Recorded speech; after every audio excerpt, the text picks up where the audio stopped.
Hey everyone, so we're with Ruben Furtado at his latest project, and a few months ago we shared when he bought this perfectly good home in Oakville, ripped down all the brick from the outside of the home, ripped down everything, and replaced everything. So that's been a few months since that stage, and now you're kind of, what, 80% through this? Yeah, I would say about 80%. So maybe just give everyone where you're at and how are things going and any lessons? Yeah, this, I would say, we're, like, as you can kind of see around, we're around 80% done. We should be done within the next 5-6 weeks.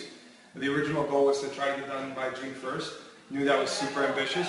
What kind of held us up a little bit was waiting for some material, especially on the outside.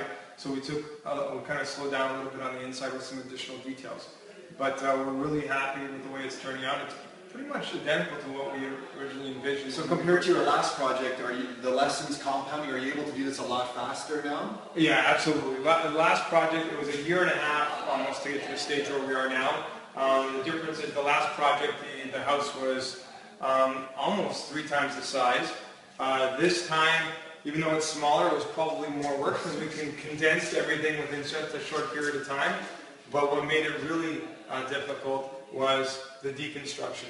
This house here, last house we tore down, we knocked it down and built from the ground up. This house was literally, and I was explaining to a friend over the weekend, imagine going home and every single day you start off first by taking off all your doors, and you start off by taking off all your light fixtures, and the next day I tell you, take off all your drywall. Now I want you to take all your insulation. Now I want you to remove brick by brick, window by window. And that's so would you do a new build again on your next one, or would you do a resale and tear it down? Oh, it's easier to do a tear down. The one thing about because this is like a partial. You kept the roof. The roof is the original roof, and even that, like I said, is going to be cladded differently. But the actual trusses are the original trusses, right? What would I do? It's definitely easier to build from the ground up than it is. This is like doing surgery on a home. Yeah, right? Yeah. So maybe Nick, do you want to just give a little bit of a walkthrough of the floor to show the backyard and stuff like that?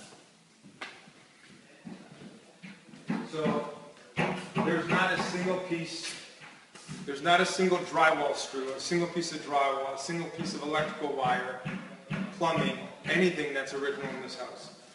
Every single wall, whether interior or exterior, was either modified or completely redone. And we'll have to do one more video when it's done because there's going to be misters in the backyard. You can walk on water in this house. Apparently, out the back, you can literally, there's a reflecting pool, and he's got these cement slabs over it, and you can walk across the water. That's the way you get in the backyard. So we're going to have to show all this stuff. But for now, I think that's it. That's where we'll end it. Until next time, your life, your terms.